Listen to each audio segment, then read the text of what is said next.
মই নিৰ্বাচনৰ প্ৰচাৰ চলাবলৈও অহাৰ নিচিনা অলপ মেনেজমেণ্টটো চাওঁ, মানুহখিনিক মাতো দিব লাগে। প্ৰত্যেক নিৰ্বাচনত মই ইয়ালৈকে আহোঁ, মানুহখিনিৰ লগত বহুদিনীয়া ভাল সম্পৰ্ক, গভীৰ সম্পৰ্ক। গতিকে ইলেকশ্যনৰ সময়ত নিশ্চয়কৈ আহিবই লাগিব। এতিয়া আমাৰ বুথ কমিটিৰ সভাপতি সম্পাদকসকলক লগ পাম আৰু 3খন সভাত অংশগ্ৰহণ কৰি আবেলি গুৱাহাটীলৈকে গুচি যাম। ছাৰ, আজি ৰাহুল গান্ধী আহি আছে বোকাজানলৈ। ৰাহুল গান্ধী য'ত আহিছে তাতে বেয়া হৈছে। কালি প্ৰিয়ংকা গান্ধী ডাঙৰীয়া য'ত আহিলে মানুহ একেবাৰে নহ'ল, ফ্লপ শ্ব' হ'ল।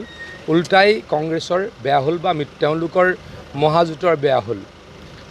LOP বিৰোধী দলৰ দলপতিৰ সমষ্টিত মাত্ৰ 2000 মানুহ, বাকী 2খন সভাত প্ৰিয়ংকা গান্ধীৰ 5,000 মানুহ, অতি কমেও 25,000 হ'ব লাগিছিল।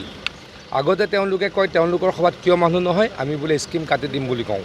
কিন্তু এতিয়াতো স্কিম কাটি দিব নোৱাৰোঁ, এতিয়াতো আমাৰ চৰকাৰ নাই, ইলেকশ্যন আছে। গতিকে এতিয়া তেওঁলোকৰ মিটিঙত মানুহ নোযোৱাটোৱে কি বুজায়, মানে তেওঁলোকৰ জনসমৰ্থন নাই। প্ৰিয়ংকা গান্ধী আহি কালি আপাৰ আছামত কংগ্ৰেছক বা তেওঁলোকৰ মিত্ৰ তেওঁলোকে কিবা এটা কয়, মহাজোঁট নে কিবা এটা কয়, তেওঁলোকৰ অৱস্থা বেয়া কৰি থৈ গ'ল। ৰাহুল গান্ধী ডাঙৰীয়াই আজি আৰু বেয়া কৰি থৈ যাব।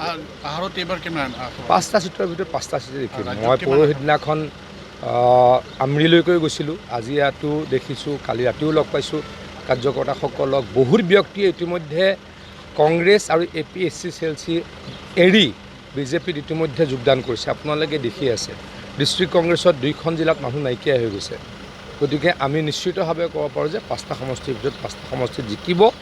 আৰু আমি অভিলেখ সংখ্যক বুলি মই সদায় কৈ আছোঁ, চিটটোৰ সংখ্যা আমি কম, অভিলেখ সংখ্যক সমষ্টিত আমি জিকি তৃতীয়বাৰৰ কাৰণে চৰকাৰ বনাম। মুখ্যমন্ত্ৰী হিমন্ত বিশ্ব শৰ্মা ডাঙৰীয়া আকৌ মুখ্যমন্ত্ৰী হ'ব। মই নিৰ্বাচনৰ প্ৰচাৰ চলাবলৈও অহাৰ নিচিনা অলপ মেনেজমেণ্টটো চাওঁ, মানুহখিনিক মাতো দিব লাগে। প্ৰত্যেক নিৰ্বাচনত মই ইয়ালৈকে আহোঁ, মানুহখিনিৰ লগত বহুদিনীয়া ভাল সম্পৰ্ক, গভীৰ সম্পৰ্ক। গতিকে ইলেকশ্যনৰ সময়ত নিশ্চয়কৈ আহিবই লাগিব। এতিয়া আমাৰ বুথ কমিটিৰ সভাপতি সম্পাদকসকলক লগ পাম আৰু 3খন সভাত অংশগ্ৰহণ কৰি আবেলি গুৱাহাটীলৈকে গুচি যাম। ছাৰ, আজি ৰাহুল গান্ধী আহি আছে বোকাজানলৈ। ৰাহুল গান্ধী য'ত আহিছে তাতে বেয়া হৈছে। কালি প্ৰিয়ংকা গান্ধী ডাঙৰীয়া য'ত আহিলে মানুহ একেবাৰে নহ'ল, ফ্লপ শ্ব' হ'ল। উল্টাই কংগ্ৰেছৰ বেয়া হ'ল বা তেওঁলোকৰ মহাজোঁটৰ বেয়া হ'ল।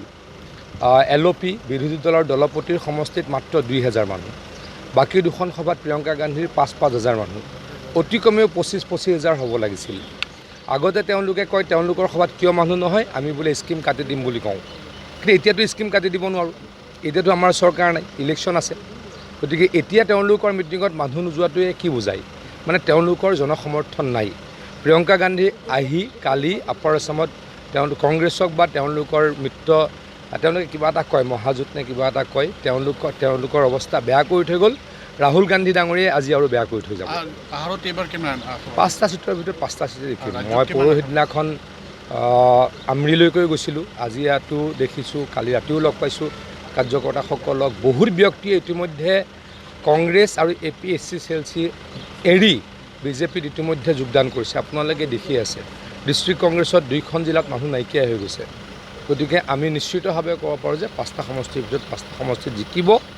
আৰু আমি অভিলেখ সংখ্যক বুলি মই সদায় কৈ আছোঁ, চিটটোৰ সংখ্যা আমি কম, অভিলেখ সংখ্যক সমষ্টিত আমি জিকি তৃতীয়বাৰৰ কাৰণে চৰকাৰ বনাম। মুখ্যমন্ত্ৰী হিমন্ত বিশ্ব শৰ্মা ডাঙৰীয়া আকৌ মুখ্যমন্ত্ৰী হ'ব।